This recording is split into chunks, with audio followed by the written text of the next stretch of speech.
여러분은 아직 친구들이랑 잘 지내시나요? 나이가 들면서 우정이라는 개념은 많은 변화를 겪게 됩니다. 특히 50대에 접어들면서 친구들이 병이 들거나 세상을 떠나는 경우가 많아지기 때문에 우정의 의미가 더욱 간절해지기도 하고, 반대로 우리가 인생을 살아가면서 우정이라고 믿었던 것이 사실은 우정이 아니었음을 판별하게 되는 시기이기도 합니다. 새로운 친구를 사귀는 것보다 기존의 관계를 다시 돌아보고 재정립하는 것이 중요해집니다. 저는 나이가 들어서 꼭 만나야 할 친구들이 두 그룹이 있다고 생각합니다. 하나는 책과 관련된 그룹이고, 다른 하나는 인생 경험을 나눌 수 있는 사람들입니다. 오늘은 우리가 중년 이후의 우정을 어떻게 유지하고 좋은 사람들을 만날 수 있는 방법, 그리고 피해야 할 사람들을 어떻게 구분할 수 있는지에 대해 이야기해 보겠습니다. 먼저 자신이 중년인지 아닌지를 판별할 수 있는 기준이 있습니다. 그 중 하나는 모이면 아픈 이야기를 하고 흩어지면 병원에 가는 일상이 되는 것입니다. 이 말은 즉 50대가 되면 돌연사도 많아지고 부모님이나 자녀들과의 이별도 빈번해지며 퇴직으로 인해 친구들과의 관계도 변화하게 된다는 것을 의미합니다. 자녀들이 떠난다는 것은 이미 성장한 아이들이 독립하게 되고, 그 과정에서 형성된 엄마들 네트워크도 달라지게 되는 시기를 맞이하게 된다는 것입니다. 50대가 된다는 것은 많은 이별이 수반되는 시기입니다. 이 시기에는 만나지 못할 사람들도 생겨나기 때문에 관계의 재정립이 필요합니다. 단순히 기존의 관계를 돌아보는 것을 넘어서 다시 한번 재구축해야 하는 시기입니다. 이때가 바로 중년이며 50대 이후의 삶입니다. 그렇기 때문에 인간관계, 특히 사람 관계에 있어서 50대라는 나이는 매우 중요한 전환점이자 새로운 시작의 포인트라고 할 수 있습니다. 우리는 이 시기에 인간관계를 재정립하고 더 나은 관계를 형성하기 위해 노력해야 합니다.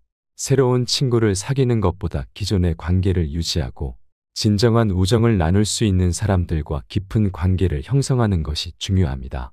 이를 통해 중년 이후의 삶을 더욱 풍요롭고 의미 있게 만들어갈 수 있을 것입니다. 나이가 들면서 우정이 깊어지는 분들도 많이 계십니다. 그러나 많은 경우 나이가 들수록 친구들이 병에 걸리거나 세상을 떠나는 일이 잦아지기 때문에 우정이 더욱 간절해지기도 합니다. 또한 우리가 인생을 살아가면서 우정이라고 생각했던 것이 사실은 우정이 아니었음을 깨닫게 되는 시기가 바로 50대 정도인 것 같습니다. 이 시기에 우리는 우정의 진정한 의미를 다시금 되새기게 됩니다. 나이가 들수록 우정은 더욱 중요한 의미를 갖게 됩니다. 친구들은 우리의 인생의 모자이크를 형성해 줍니다. 내가 기억하지 못했던 순간들을 친구들이 기억하고 있다가 동창회나 다른 모임에서 그 순간들을 다시 꺼내어 이야기해 줍니다. 너 옛날에 이렇게 했잖아. 너희 집에 갔을 때 이런 일이 있었잖아 라고 말해줍니다. 나는 전혀 기억하지 못하는데 친구들이 잃어버렸다고 생각했던 내 인생의 조각들을 채워줍니다. 이로 인해 나의 삶은 완성체로 나아가게 됩니다. 이러한 면에서 우정이라는 이름으로 함께했던 친구들은 단순히 내 인생의 장면을 만들어주는 것뿐만 아니라 내 인생을 완성시켜주는 중요한 존재들입니다. 이 친구들은 나와 함께 성장하고 나와 함께 시간을 보내면서 나의 정서와 결정에 많은 영향을 미칩니다. 예를 들어 구독자 여러분 중에는 친구들의 조언으로 인해 결혼을 하지 않게 된 경우도 있을 것입니다. 친구들이 그 남자는 안 되겠다라고 해서 결혼이 파토난 경우도 있을 것입니다. 지금 생각해보면 그때 친구들이 왼수 같았을 수도 있지만 그때의 감정에 중요한 영향을 미쳤던 것도 바로 그 친구들이었습니다. 결혼도 비슷한 시기에 하는 경우가 많기 때문에 친구들은 생애를 거쳐가면서 우리에게 많은 영향을 미치게 됩니다. 이처럼 우정은 단순히 일상의 즐거움을 나누는 것을 넘어 우리의 삶과 정서에 깊은 영향을 미치는 중요한 요소입니다. 나이가 들수록 이러한 우정의 의미를 더욱 깊이 이해하게 되고 친구들과의 관계를 소중하게 여기는 것이 중요합니다. 친구들은 우리의 인생을 더욱 풍요롭고 의미 있게 만들어주는 소중한 존재들입니다. 비슷한 연령대의 사람들끼리의 우정은 서로에게 많은 영향을 미치지만 나이 차이가 큰 우정도 존재합니다. 예를 들어 저 같은 경우에는 25살에서 30살 차이 나는 언니들이 있습니다. 25살에서 30살 차이라면 사실상 제 어머니와 비슷한 나이 차이입니다. 하지만 어머니는 어머니고 언니는 언니입니다. 이처럼 나이가 많이 차이 나는 언니들이나 저보다 훨씬 어린 친구들과도 우정의 관계로 연결되어 있습니다. 이러한 나이 차이가 큰 우정은 세대 차이를 이해할 수 있는 기회를 제공해 줍니다. 나이가 많이 차이 나는 친구들과의 우정을 통해 저는 아랫세대의 특징과 정서를 파악하고 여러 가지 정보를 얻을 수 있습니다. 이런 관계를 통해 삶의 지평이 넓어집니다. 저는 30살 가까이 차이 나는 언니의 경험을 들으면서 저희 어머니를 이해하게 되기도 합니다. 반대로 아랫세대 친구들과 우정을 맺으면서 그들이 가지고 있는 특징과 정서를 알게 되고 다양한 정보를 얻기도 합니다. 우리는 좋은 사람을 만나기 위해 많은 노력을 합니다. 좋은 사람을 만나는 것은 정말 행복한 일이고 그런 사람을 만난다면 그것은 큰 행운입니다. 그러나 이러한 모든 조건을 충족시키기 위해서는 한 가지 중요한 것이 있습니다.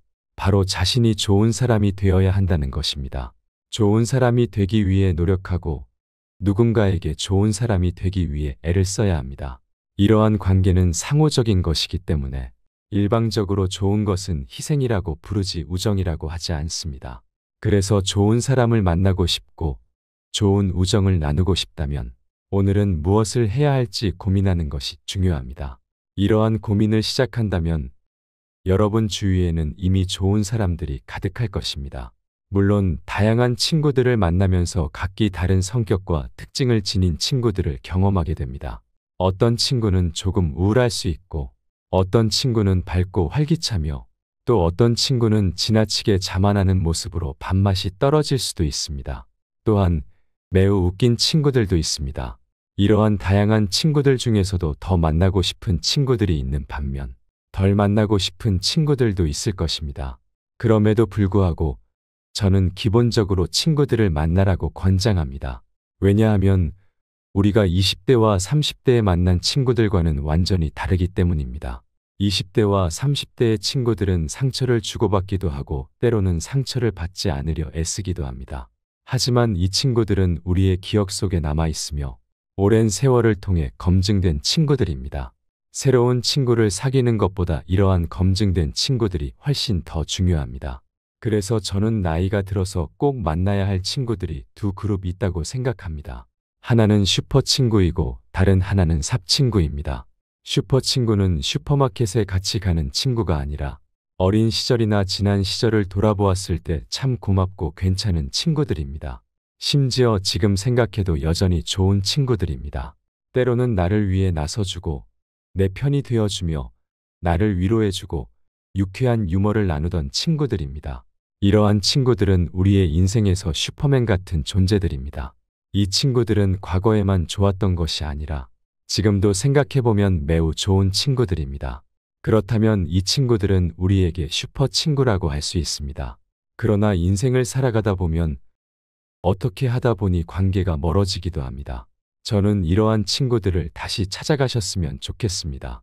그 친구들에게 연락하는 방법은 많습니다. 문자 메시지, 전화 그리고 요즘은 SNS도 많이 사용됩니다. 하지만 세월이 지나면서 그 친구들 중 몇 명은 이미 세상을 떠났을 수도 있고 몇 명은 아프거나 수술을 했을 수도 있습니다. 시간이 흐르면서 남은 친구들도 많지 않을 것입니다. 그럴 때 내가 연락할 수 있는 친구가 있다면 전화번호부를 뒤져보거나 옛날 기억을 떠올려 보세요. 그때 고마웠던 친구에게 선물이라도 보내보는 것도 좋습니다. 내가 살아가면서 느낀 점은 살림이 조금 어려워도 작은 이모티콘 하나가 큰 의미를 가질 수 있다는 것입니다. 요즘 2,000원 정도면 이모티콘 하나를 살 수 있는데 그 이모티콘을 친구에게 보내면 친구는 그것을 사용할 때마다 나를 기억해 줄 것입니다. 그래서 제가 말하고 싶은 것은 비록 그 친구들이 지금 나에게 오지 못하더라도 가끔씩 안부를 물으며 옛날의 좋은 친구 관계를 회복했으면 좋겠다는 것입니다. 마치 우리의 인생을 다시 회복하고 과거의 좋은 기억들을 되찾는 것처럼 말이죠. 그렇게 한다면 그 친구들이 다시 한번 나에게 인생의 르네상스를 가져다 줄 것이라고 생각합니다. 또 한 그룹의 친구들이 있는데 저는 이들을 삽친구라고 부릅니다. 삽질한다는 표현처럼 정말로 나를 위해 기꺼이 삽을 들고 나설 친구들입니다. 예를 들어 영숙이라는 친구가 있다고 가정해 봅시다. 제가 새벽 2시에 영숙이 집에 찾아가서 문을 두드리며 영숙아, 내가 시체를 묻어야 하는데 어떻게 해야 할지 모르겠어라고 말하면 영숙이는 잠시 고민하다가 오서나 삽 어디 있어 라고 말해줄 그런 친구입니다. 자신의 손해에도 불구하고 나를 위해 기꺼이 나서 줄 친구가 있다면 세상에 무서울 것이 없을 것 같습니다. 그런 친구가 있다면 두려움 없이 든든하게 살아갈 수 있을 것 같습니다. 하지만 살아보니 이런 삽 친구는 쉽게 찾을 수 없었습니다. 정말 좋은 친구라면 내가 부탁을 하러 갔을 때 나에게 똑바로 살라고 조언해 줄 것입니다. 인생을 살아가면서 새로운 친구를 사귀는 것은 참 어렵습니다. 낯선 사람이 나에게 어떤 의미를 가질지 알 수 없고 그 사람에게 모든 면에서 잘 보이려고 노력하는 것도 쉽지 않습니다. 그러나 옛날에 좋은 친구들은 반바지나 속옷 차림으로 있어도 불편하지 않았던 것처럼 내가 남루한 옷을 입고 있더라도 나를 밀어내지 않고 머리가 헝클어져 있어도 이해해주는 그런 친구들입니다. 가끔 방귀를 뀌더라도 이해해주는 친구가 있다는 것만으로도 얼마나 벅찬 일이고 신나는 일이며 감사한 일인지 모릅니다. 그 친구들도 언젠가 아플 때가 올 것입니다. 그리고 우리는 또 다른 이별을 맞이할지도 모릅니다. 그 전에 친구들을 만나셨으면 좋겠어요. 저는 새로운 친구를 많이 만나라고 권장합니다. 요즘 유튜브를 보면 손절에 대한 이야기가 많습니다. 물론 손절할 만한 사람은 있을 수 있습니다. 손절 자체는 나쁜 것이 아니지만 중년쯤 되면 손절을 할 필요가 줄어듭니다. 남은 친구들이 대부분 아프거나 세상을 떠났기 때문에 손절할 대상이 많지 않습니다. 그래서 저는 이렇게 말씀드립니다. 우리의 수명이 길어졌습니다. 예전에는 짧은 수명 탓에 가족 중심의 삶이 매우 중요했습니다. 부모가 자녀를 키우고 자녀가 부모를 부양하는 순환적인 부양 구조가 있었기 때문에 손절을 해도 가족 중심으로 살아가는데 큰 문제가 없었습니다. 하지만 지금은 상황이 다릅니다. 자녀들이 부모를 부양하지 않는 시대가 되었습니다. 우리는 마지막 세대이자 부양을 받지 못하는 첫 세대가 되고 있습니다. 이런 시대에는 우리를 지탱해 줄 새로운 관계 네트워크가 필요합니다. 친구도 네트워크가 될 수 있고 새로운 사람들을 만나서 형성하는 네트워크도 중요합니다. 과거에 알고 있던 사람들과 새로운 사람들을 만나서 더 큰 네트워크를 형성하게 되면 이는 우리의 정서, 신체 복지, 미래를 지탱해주는 중요한 기반이 됩니다. 그래서 지금은 손절의 시대가 아니라 연결의 시대입니다. 많은 연결을 통해 우리의 행복감과 안정감을 높일 수 있습니다. 이는 매우 중요합니다. 따라서 지금이야말로 새로운 친구를 만나야 할 시기이며 친구를 사귀어야 할 시기라고 감히 말씀드립니다. 하지만 새로운 친구를 어디서 만나야 할지 고민이 될 수 있습니다. 저는 안전한 공동체를 찾으라고 말씀드립니다. 새로운 친구를 만나기에 좋은 장소 중 하나는 노인복지관입니다. 만약 65세 이상이라면 노인복지관을 추천합니다. 젊은 분들이라면 사회종합복지관도 좋은 선택입니다. 이곳에서는 단순히 사회적 서비스를 받는 것을 넘어 학습 공동체, 예술 공동체 등 다양한 공동체 활동을 할 수 있습니다. 이는 꼭 사회복지관이나 노인복지관이 아니더라도 공부할 수 있는 다양한 영역에서도 가능하다는 의미입니다. 공부를 한다는 것은 단순히 무작정 하는 것이 아닙니다. 공부에는 사람마다의 취향이 있고 지향점이 있으며 달성하고자 하는 목표가 존재합니다. 요즘에는 사이버 대학, 방송, 통신 등을 통해 학습할 수 있는 기회가 매우 많습니다. 이러한 학습 환경에서 동아리를 형성하면 공동의 목표를 가진 사람들이 선량한 목적을 가지고 모이게 됩니다. 이들은 개인의 목표를 성취할 뿐만 아니라 협업을 통해 함께 학습하게 됩니다. 이러한 학습 공동체에 참여하는 사람들은 대부분 건강한 목적을 가지고 있으며 인생의 방향을 찾고자 하는 사람들입니다. 이러한 사람들은 기본적으로 건전한 목표를 가지고 있습니다. 따라서 이들이 함께 모여 목표를 달성하고 그 과정에서 자신을 수련하고 배우면서 더 나은 자신을 발견하게 됩니다. 또한 타인도 더 괜찮은 사람으로 보게 됩니다. 인간은 혼자 살아갈 수 없기 때문에 다른 사람을 보면서 배우는 구조로 되어 있습니다. 의미를 추구하고 학습을 추구하는 사람들은 성향이 비슷한 경우가 많습니다. 그래서 우리는 가장 비슷한 거울 대상과 같은 사람들을 그곳에서 만날 수 있습니다. 나와 비슷한 욕망과 에너지를 가진 사람들을 만나러 가는 것이니 가장 안전하고 힘찬 경험을 할 수 있으며 급속하게 친밀감을 형성할 수도 있는 그룹이 될 것입니다. 이러한 이유로 한 번쯤은 어디로 가야 할지 고민해 보는 것이 좋습니다. 가까운 복지관도 좋고 요즘에는 평생학습관도 무료로 이용할 수 있는 학습 공간이 많습니다. 도서관에도 다양한 클래스가 열리고 있습니다. 또한 사이버 대학이나 방송통신대학에 등록하여 새로운 학습을 시작하는 것도 의미 있고 재미있는 경험이 될 것입니다. 때로는 도전을 받기도 하고 인생의 순례길을 걷는 듯한 재미있는 학습 경험이 될 것입니다. 인생을 살아가면서 나이가 든다는 것은 우리의 경험과 지혜가 늘어나면서 필터가 생기는 것입니다. 인생을 돌아보면 정말 나쁜 사람들, 마치 악마 같은 사람들을 만난 적이 있을 것입니다. 이러한 사람들은 우리의 기억 속에 깊이 각인되어 있습니다. 하지만 이러한 사람들 외에도 절대 만나지 말아야 할 사람들이 있습니다. 그 중에서도 반드시 피해야 할 두 그룹이 있습니다. 첫 번째 그룹은 가스라이팅을 하는 사람들입니다. 요즘 가스라이팅에 대한 이야기가 많이 나오면서 사람들이 가스라이팅을 많이 오해하고 있습니다. 단순히 누군가가 반복적으로 어떤 일을 하라고 조언하는 것을 가스라이팅으로 생각하는 경우가 많습니다. 그러나 가스라이팅의 가장 기본적인 전제는 어떤 이익을 얻으려는 목적이 있는 사람입니다.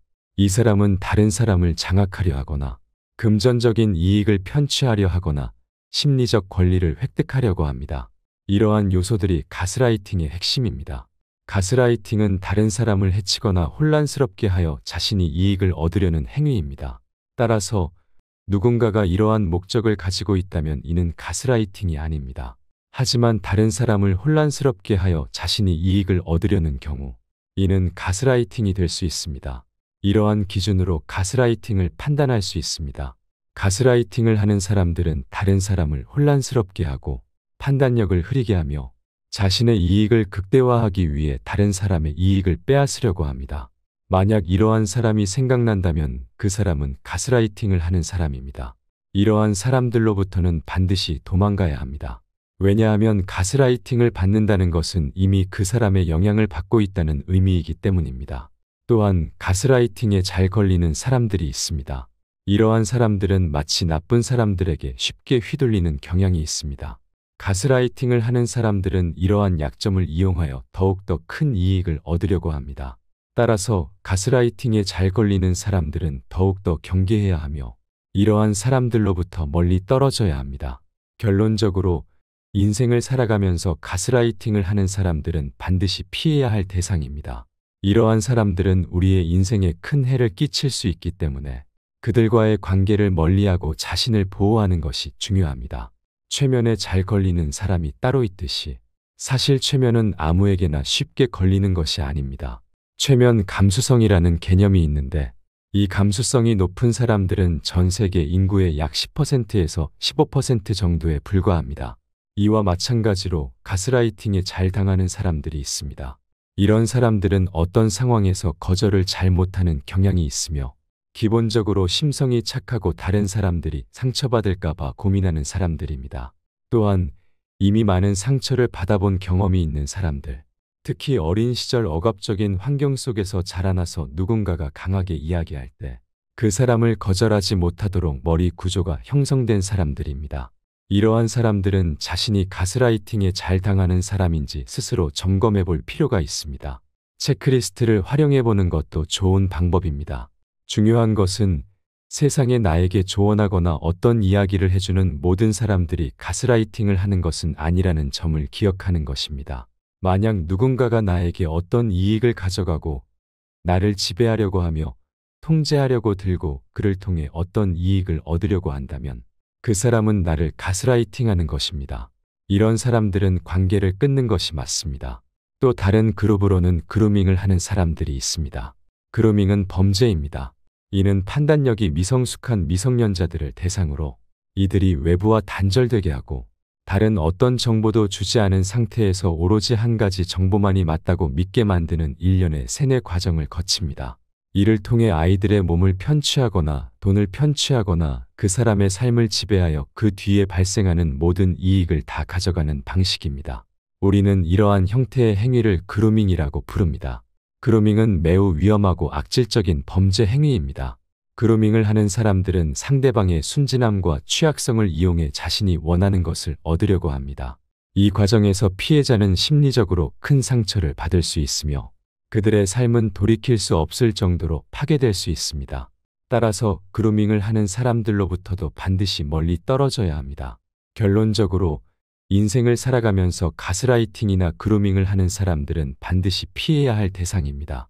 이러한 사람들은 우리의 인생에 큰 해를 끼칠 수 있으며 그들과의 관계를 멀리하고 자신을 보호하는 것이 중요합니다.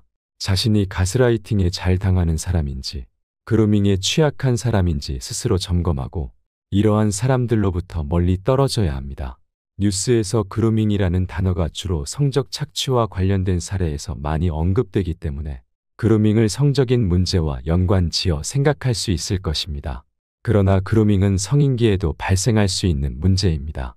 그루밍은 외부와의 모든 연락을 차단한 상태에서 어떤 정보도 들어오지 못하게 하고 자신이 제공하는 정보만이 상대방에게 유일한 정보가 되도록 하여 그 사람의 머릿속을 완벽하게 지배하려는 행위입니다. 이러한 행위 역시 그루밍으로 간주될 수 있습니다. 가스라이팅을 하는 사람들 그리고 그루밍을 하는 사람들이 있다면 우리는 자연스럽게 이러한 사람들을 피해야 할 대상으로 생각하게 됩니다. 그러나 현실에서는 이미 가스라이팅이나 그루밍을 당하고 있는 사람들은 그들의 지배 세계 속에 깊이 들어가 있기 때문에 피하는 것이 쉽지 않습니다. 이미 그들의 영향력 아래에 놓여 있기 때문입니다. 이런 상황에서 주변 사람들이 계속해서 그 사람이 이상한 것 같아 또는 그건 좀 문제가 있는 것 같아라고 이야기해 준다면 그 사람의 의견을 무시하지 말고 최소한 한 명 이상의 사람이 이상하다고 지적할 때는 주의를 기울여야 합니다. 그때는 전혀 관련이 없는 3명 정도에게 그리고 가능하다면 전문가에게도 의견을 구하는 것이 좋습니다. 예를 들면 상담가나 정신과 의사와 같은 전문가들에게 물어보면 그 상황이 가스라이팅인지 아닌지 정확하게 판단해 줄 수 있을 것입니다. 만약 그들이 가스라이팅이나 그루밍을 하고 있다는 사실이 명확해지면 즉시 그 상황에서 벗어나야 합니다. 우리는 그들을 이길 수 없습니다. 그럴 때는 도망가는 것이 최선의 방법입니다. 도망가는 것이 부끄럽게 느껴질 수도 있지만 여러분, 도망가는 것이 오히려 자신을 보호하는 데 도움이 됩니다. 결론적으로 가스라이팅이나 그루밍과 같은 조작과 지배 행위는 매우 위험하며 이러한 상황에 빠진 사람들은 신속하게 그 상황에서 벗어나야 합니다. 주변 사람들의 경고를 무시하지 말고 전문가의 도움을 받아 상황을 판단하고 필요할 경우 도망가는 것이 가장 현명한 선택입니다. 도망가는 것은 결코 부끄러운 일이 아니며 오히려 자신을 보호하는 가장 효과적인 방법이 될 수 있습니다. 사람마다 자기만의 선호하는 유형이 있습니다. 어떤 사람들은 키가 큰 사람을 좋아하고 어떤 사람들은 말을 재미있게 하는 사람을 좋아합니다. 또한 잘생긴 사람, 귀여운 사람, 터프한 사람, 돈을 잘 쓰는 사람, 날씬한 사람 등 취향은 정말 다양합니다. 하지만 이러한 다양한 사람들의 취향에도 불구하고 모든 사람들이 공통적으로 희망하는 유형이 있습니다. 바로 마음이 넓은 사람과 사랑할 줄 아는 사람입니다. 대부분의 사람들은 마음이 좁고 작습니다. 다른 사람을 사랑하지 못하면서도 자신은 사랑받고 싶어하는 것이 일반적입니다. 그래서 자신을 이해해 줄 사람을 찾게 됩니다. 또한 자신의 마음을 넓히기보다는 다른 사람의 마음이 넓기를 기대합니다. 그러나 현실에서는 넓은 마음을 가진 사람을 만나기가 어렵습니다. 처음 만났을 때는 마음이 넓은 것처럼 보이지만 시간이 지나면 그 사람도 결국 우리와 비슷한 수준의 속 좁은 사람이라는 것을 깨닫게 됩니다. 그러면 우리는 다시 마음이 넓은 사람을 찾아 나서게 됩니다. 세상에서 자신보다 넓은 마음을 가진 사람을 만나는 것은 매우 어렵습니다. 하늘에서 떨어지는 번개를 맞는 것보다 마음이 넓은 사람을 만나는 것이 더 어렵다고 할 수 있습니다. 사랑할 줄 아는 사람은 바보를 천재로 만들 수 있는 사람이며 고장난 세상을 고치는 기술자와도 같습니다. 만약 우리가 남들보다 조금 더 사랑할 줄 안다면 우리는 어디서든 환영받는 주인공이 될 수 있습니다. 사랑받는 사람이 아니라 사랑을 주는 사람이 세상의 진정한 주인공입니다. 좋은 사람이 되려고 애쓰는 것보다는 자신에게 솔직하고 충실한 시간을 보내는 데 집중하는 것이 중요합니다. 100세 시대를 맞이한 지금 인생의 절반을 넘긴 사람이라면 누구나 그동안 삶의 현장에서 고군분투해 왔기에 몸도 마음도 지쳐 있을 것입니다. 이제는 살아가는 방식을 바꿔야 할 때입니다. 세상의 기준이나 타인의 평가, 불필요한 의무감과 인간관계는 모두 가볍게 잊어버리십시오. 대신 자신에게 정말 소중하고 본질적인 것에만 집중하는 지혜를 가지고 앞으로의 시간을 채워나가세요. 단단한 허벅지 근육과 중요하지 않은 것들을 가볍게 넘길 수 있는 힘이 있다면 다가오는 인생의 후반전은 온전히 자유로워질 수 있는 축복의 시간이 될 것입니다. 여러분은 아직 친구들이랑 잘 지내시나요? 나이가 들면서 우정이라는 개념은 많은 변화를 겪게 됩니다. 특히 50대에 접어들면서 친구들이 병이 들거나 세상을 떠나는 경우가 많아지기 때문에 우정의 의미가 더욱 간절해지기도 하고, 반대로 우리가 인생을 살아가면서 우정이라고 믿었던 것이 사실은 우정이 아니었음을 판별하게 되는 시기이기도 합니다. 새로운 친구를 사귀는 것보다 기존의 관계를 다시 돌아보고 재정립하는 것이 중요해집니다. 저는 나이가 들어서 꼭 만나야 할 친구들이 두 그룹이 있다고 생각합니다. 하나는 책과 관련된 그룹이고 다른 하나는 인생 경험을 나눌 수 있는 사람들입니다. 오늘은 우리가 중년 이후의 우정을 어떻게 유지하고 좋은 사람들을 만날 수 있는 방법, 그리고 피해야 할 사람들을 어떻게 구분할 수 있는지에 대해 이야기해 보겠습니다. 먼저 자신이 중년인지 아닌지를 판별할 수 있는 기준이 있습니다. 그중 하나는 모이면 아픈 이야기를 하고 흩어지면 병원에 가는 일상이 되는 것입니다. 이 말은 즉 50대가 되면 돌연사도 많아지고 부모님이나 자녀들과의 이별도 빈번해지며 퇴직으로 인해 친구들과의 관계도 변화하게 된다는 것을 의미합니다. 자녀들이 떠난다는 것은 이미 성장한 아이들이 독립하게 되고 그 과정에서 형성된 엄마들 네트워크도 달라지게 되는 시기를 맞이하게 된다는 것입니다. 50대가 된다는 것은 많은 이별이 수반되는 시기입니다. 이 시기에는 만나지 못할 사람들도 생겨나기 때문에 관계의 재정립이 필요합니다. 단순히 기존의 관계를 돌아보는 것을 넘어서 다시 한번 재구축해야 하는 시기입니다. 이때가 바로 중년이며 50대 이후의 삶입니다.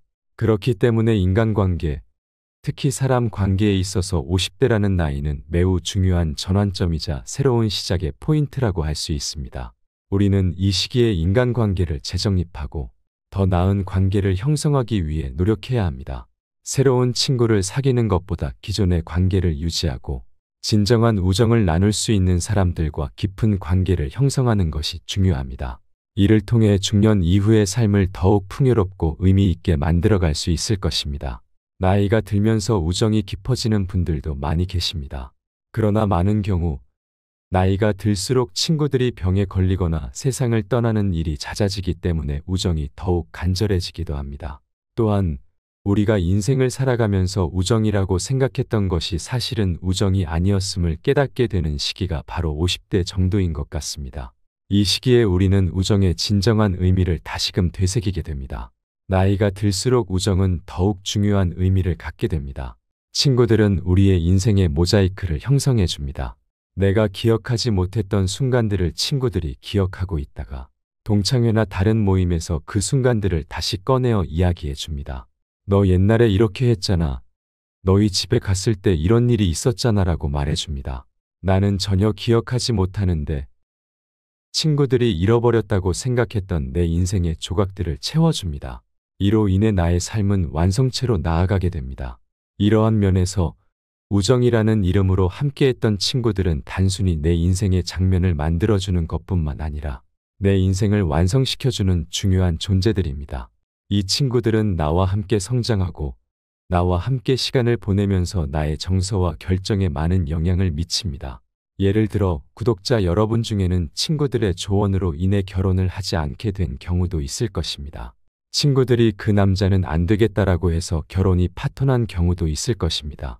지금 생각해보면 그때 친구들이 왼수 같았을 수도 있지만 그때의 감정에 중요한 영향을 미쳤던 것도 바로 그 친구들이었습니다.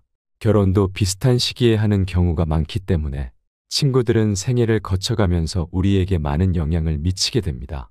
이처럼 우정은 단순히 일상의 즐거움을 나누는 것을 넘어 우리의 삶과 정서에 깊은 영향을 미치는 중요한 요소입니다. 나이가 들수록 이러한 우정의 의미를 더욱 깊이 이해하게 되고 친구들과의 관계를 소중하게 여기는 것이 중요합니다. 친구들은 우리의 인생을 더욱 풍요롭고 의미 있게 만들어주는 소중한 존재들입니다. 비슷한 연령대의 사람들끼리의 우정은 서로에게 많은 영향을 미치지만 나이 차이가 큰 우정도 존재합니다. 예를 들어 저 같은 경우에는 25살에서 30살 차이 나는 언니들이 있습니다. 25살에서 30살 차이라면 사실상 제 어머니와 비슷한 나이 차이입니다. 하지만 어머니는 어머니고 언니는 언니입니다. 이처럼 나이가 많이 차이 나는 언니들이나 저보다 훨씬 어린 친구들과도 우정의 관계로 연결되어 있습니다. 이러한 나이 차이가 큰 우정은 세대 차이를 이해할 수 있는 기회를 제공해 줍니다. 나이가 많이 차이 나는 친구들과의 우정을 통해 저는 아랫세대의 특징과 정서를 파악하고 여러 가지 정보를 얻을 수 있습니다. 이런 관계를 통해 삶의 지평이 넓어집니다. 저는 30살 가까이 차이 나는 언니의 경험을 들으면서 저희 어머니를 이해하게 되기도 합니다. 반대로 아랫세대 친구들과 우정을 맺으면서 그들이 가지고 있는 특징과 정서를 알게 되고 다양한 정보를 얻기도 합니다. 우리는 좋은 사람을 만나기 위해 많은 노력을 합니다. 좋은 사람을 만나는 것은 정말 행복한 일이고 그런 사람을 만난다면 그것은 큰 행운입니다. 그러나 이러한 모든 조건을 충족시키기 위해서는 한 가지 중요한 것이 있습니다. 바로 자신이 좋은 사람이 되어야 한다는 것입니다. 좋은 사람이 되기 위해 노력하고 누군가에게 좋은 사람이 되기 위해 애를 써야 합니다. 이러한 관계는 상호적인 것이기 때문에 일방적으로 좋은 것은 희생이라고 부르지 우정이라고 하지 않습니다. 그래서 좋은 사람을 만나고 싶고 좋은 우정을 나누고 싶다면 오늘은 무엇을 해야 할지 고민하는 것이 중요합니다. 이러한 고민을 시작한다면 여러분 주위에는 이미 좋은 사람들이 가득할 것입니다. 물론 다양한 친구들을 만나면서 각기 다른 성격과 특징을 지닌 친구들을 경험하게 됩니다. 어떤 친구는 조금 우울할 수 있고 어떤 친구는 밝고 활기차며 또 어떤 친구는 지나치게 자만하는 모습으로 밥맛이 떨어질 수도 있습니다. 또한 매우 웃긴 친구들도 있습니다. 이러한 다양한 친구들 중에서도 더 만나고 싶은 친구들이 있는 반면 덜 만나고 싶은 친구들도 있을 것입니다. 그럼에도 불구하고 저는 기본적으로 친구들을 만나라고 권장합니다. 왜냐하면 우리가 20대와 30대에 만난 친구들과는 완전히 다르기 때문입니다. 20대와 30대의 친구들은 상처를 주고받기도 하고 때로는 상처를 받지 않으려 애쓰기도 합니다. 하지만 이 친구들은 우리의 기억 속에 남아 있으며 오랜 세월을 통해 검증된 친구들입니다. 새로운 친구를 사귀는 것보다 이러한 검증된 친구들이 훨씬 더 중요합니다. 그래서 저는 나이가 들어서 꼭 만나야 할 친구들이 두 그룹 있다고 생각합니다. 하나는 슈퍼 친구이고 다른 하나는 삽 친구입니다. 슈퍼 친구는 슈퍼마켓에 같이 가는 친구가 아니라 어린 시절이나 지난 시절을 돌아보았을 때 참 고맙고 괜찮은 친구들입니다. 심지어 지금 생각해도 여전히 좋은 친구들입니다. 때로는 나를 위해 나서주고 내 편이 되어주며 나를 위로해주고 유쾌한 유머를 나누던 친구들입니다. 이러한 친구들은 우리의 인생에서 슈퍼맨 같은 존재들입니다. 이 친구들은 과거에만 좋았던 것이 아니라 지금도 생각해보면 매우 좋은 친구들입니다. 그렇다면 이 친구들은 우리에게 슈퍼 친구라고 할 수 있습니다. 그러나 인생을 살아가다 보면 어떻게 하다 보니 관계가 멀어지기도 합니다. 저는 이러한 친구들을 다시 찾아가셨으면 좋겠습니다. 그 친구들에게 연락하는 방법은 많습니다. 문자 메시지, 전화 그리고 요즘은 SNS도 많이 사용됩니다. 하지만 세월이 지나면서 그 친구들 중 몇 명은 이미 세상을 떠났을 수도 있고 몇 명은 아프거나 수술을 했을 수도 있습니다. 시간이 흐르면서 남은 친구들도 많지 않을 것입니다. 그럴 때 내가 연락할 수 있는 친구가 있다면 전화번호부를 뒤져보거나 옛날 기억을 떠올려 보세요. 그때 고마웠던 친구에게 선물이라도 보내보는 것도 좋습니다. 내가 살아가면서 느낀 점은 살림이 조금 어려워도 작은 이모티콘 하나가 큰 의미를 가질 수 있다는 것입니다. 요즘 2,000원 정도면 이모티콘 하나를 살 수 있는데 그 이모티콘을 친구에게 보내면 친구는 그것을 사용할 때마다 나를 기억해 줄 것입니다. 그래서 제가 말하고 싶은 것은 비록 그 친구들이 지금 나에게 오지 못하더라도 가끔씩 안부를 물으며 옛날의 좋은 친구 관계를 회복했으면 좋겠다는 것입니다. 마치 우리의 인생을 다시 회복하고 과거의 좋은 기억들을 되찾는 것처럼 말이죠.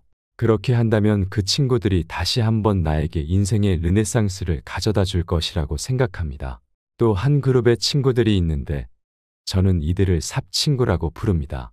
삽질한다는 표현처럼 정말로 나를 위해 기꺼이 삽을 들고 나설 친구들입니다. 예를 들어 영숙이라는 친구가 있다고 가정해 봅시다.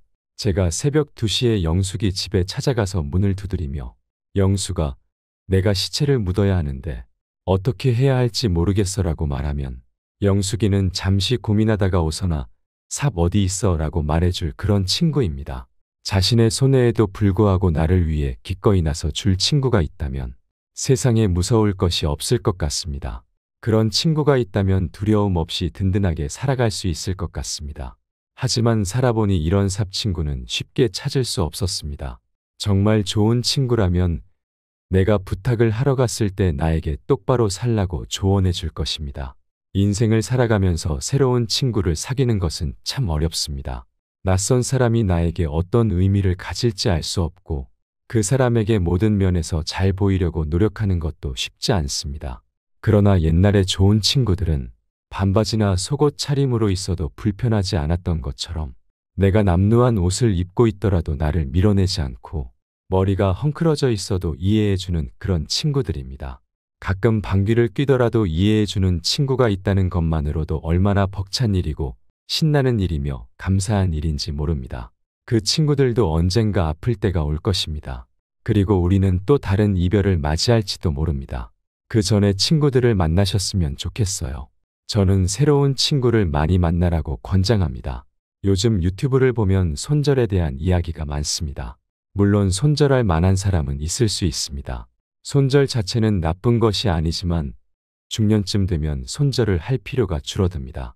남은 친구들이 대부분 아프거나 세상을 떠났기 때문에 손절할 대상이 많지 않습니다. 그래서 저는 이렇게 말씀드립니다. 우리의 수명이 길어졌습니다. 예전에는 짧은 수명 탓에 가족 중심의 삶이 매우 중요했습니다.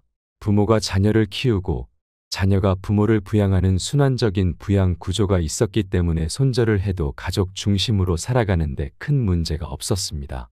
하지만 지금은 상황이 다릅니다. 자녀들이 부모를 부양하지 않는 시대가 되었습니다.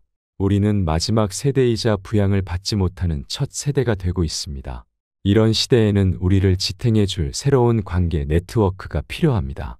친구도 네트워크가 될 수 있고 새로운 사람들을 만나서 형성하는 네트워크도 중요합니다.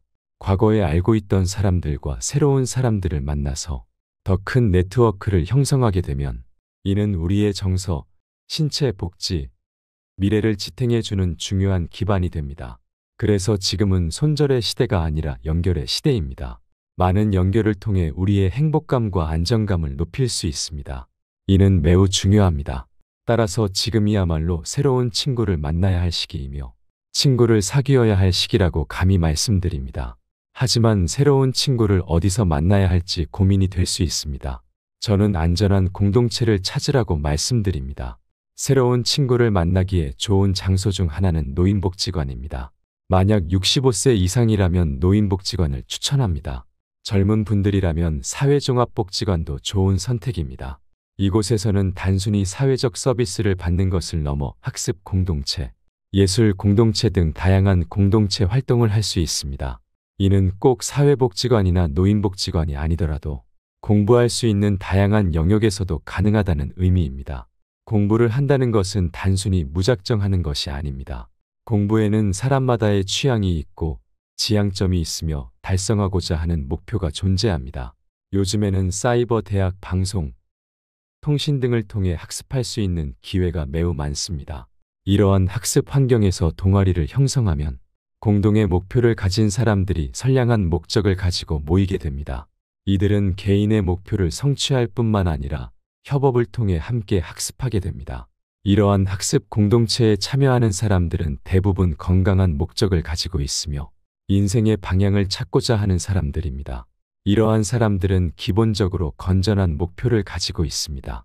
따라서 이들이 함께 모여 목표를 달성하고 그 과정에서 자신을 수련하고 배우면서 더 나은 자신을 발견하게 됩니다.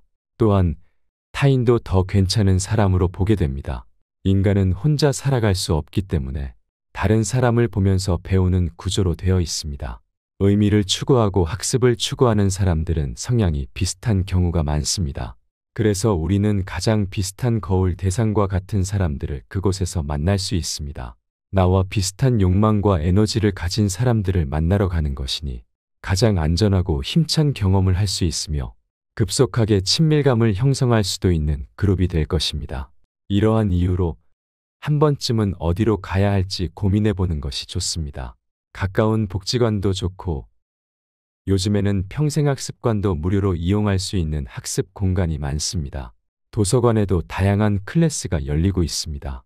또한 사이버 대학이나 방송통신 대학에 등록하여 새로운 학습을 시작하는 것도 의미 있고 재미있는 경험이 될 것입니다.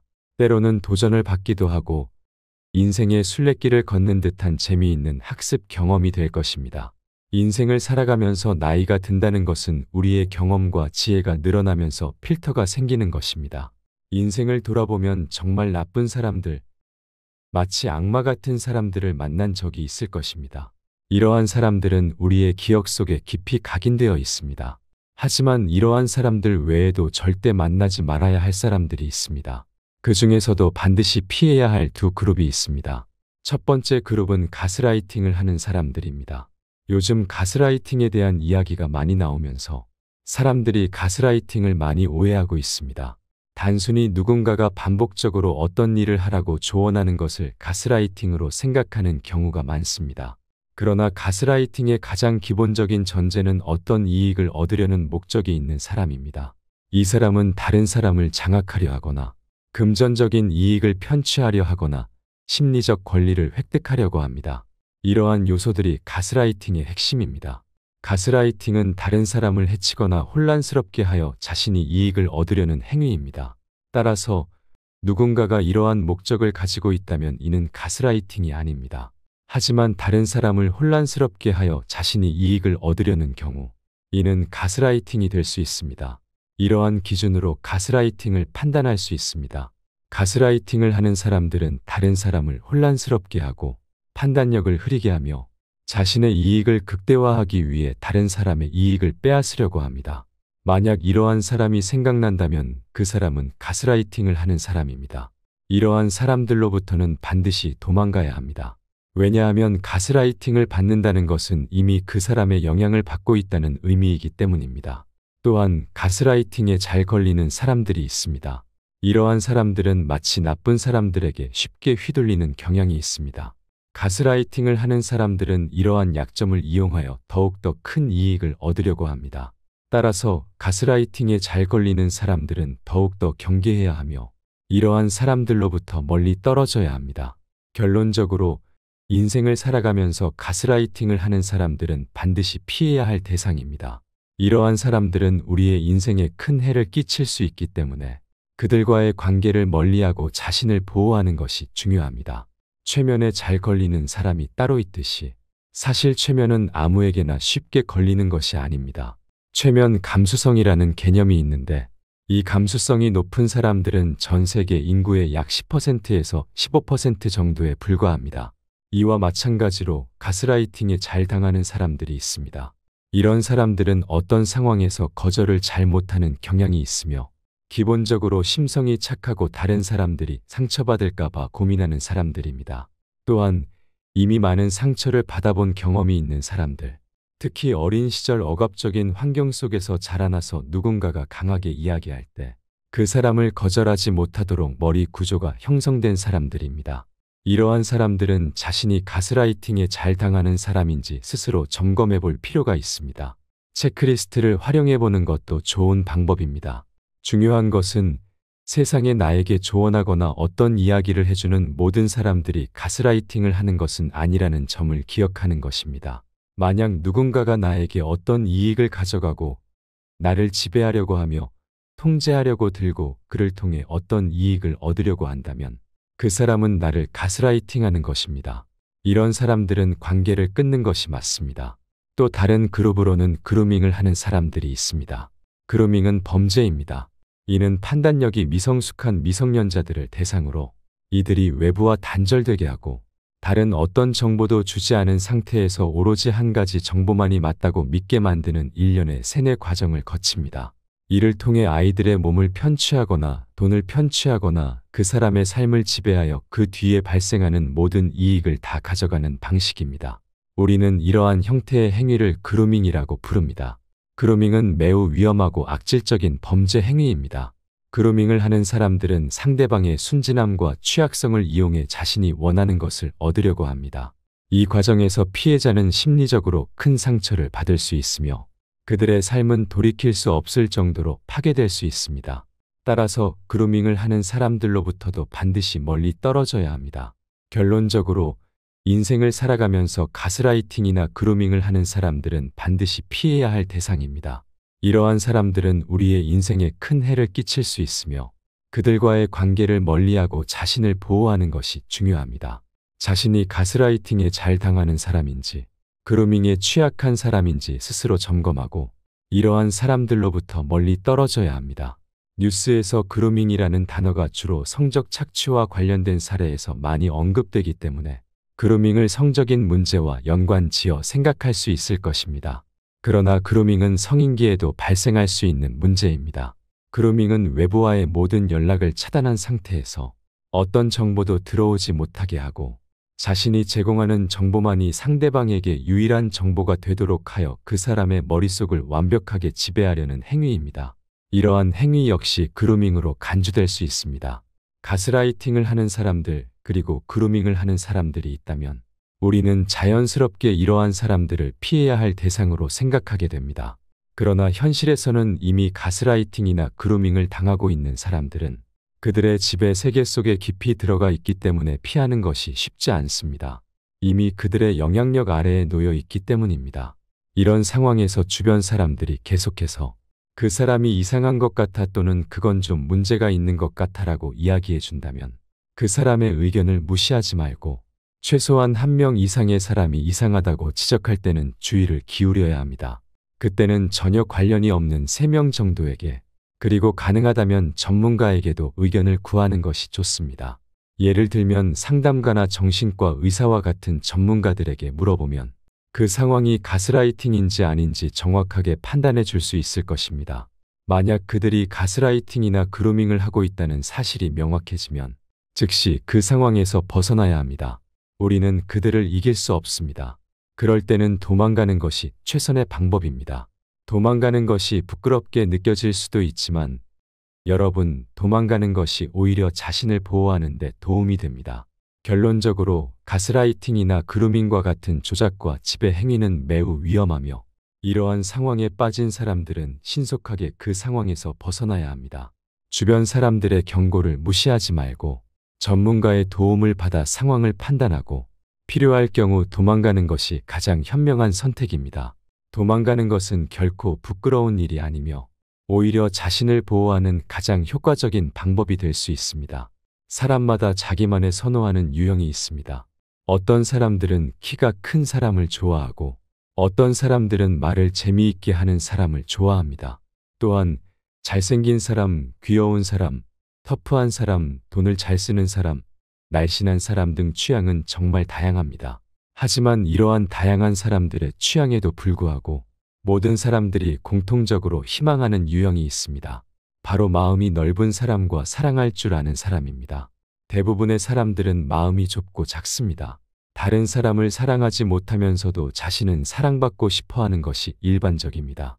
그래서 자신을 이해해 줄 사람을 찾게 됩니다. 또한 자신의 마음을 넓히기보다는 다른 사람의 마음이 넓기를 기대합니다. 그러나 현실에서는 넓은 마음을 가진 사람을 만나기가 어렵습니다. 처음 만났을 때는 마음이 넓은 것처럼 보이지만 시간이 지나면 그 사람도 결국 우리와 비슷한 수준의 속 좁은 사람이라는 것을 깨닫게 됩니다. 그러면 우리는 다시 마음이 넓은 사람을 찾아 나서게 됩니다. 세상에서 자신보다 넓은 마음을 가진 사람을 만나는 것은 매우 어렵습니다. 하늘에서 떨어지는 번개를 맞는 것보다 마음이 넓은 사람을 만나는 것이 더 어렵다고 할 수 있습니다. 사랑할 줄 아는 사람은 바보를 천재로 만들 수 있는 사람이며 고장난 세상을 고치는 기술자와도 같습니다. 만약 우리가 남들보다 조금 더 사랑할 줄 안다면 우리는 어디서든 환영받는 주인공이 될 수 있습니다. 사랑받는 사람이 아니라 사랑을 주는 사람이 세상의 진정한 주인공입니다. 좋은 사람이 되려고 애쓰는 것보다는 자신에게 솔직하고 충실한 시간을 보내는 데 집중하는 것이 중요합니다. 100세 시대를 맞이한 지금, 인생의 절반을 넘긴 사람이라면 누구나 그동안 삶의 현장에서 고군분투해 왔기에 몸도 마음도 지쳐 있을 것입니다. 이제는 살아가는 방식을 바꿔야 할 때입니다. 세상의 기준이나 타인의 평가, 불필요한 의무감과 인간관계는 모두 가볍게 잊어버리십시오. 대신 자신에게 정말 소중하고 본질적인 것에만 집중하는 지혜를 가지고 앞으로의 시간을 채워나가세요. 단단한 허벅지 근육과 중요하지 않은 것들을 가볍게 넘길 수 있는 힘이 있다면 다가오는 인생의 후반전은 온전히 자유로워질 수 있는 축복의 시간이 될 것입니다.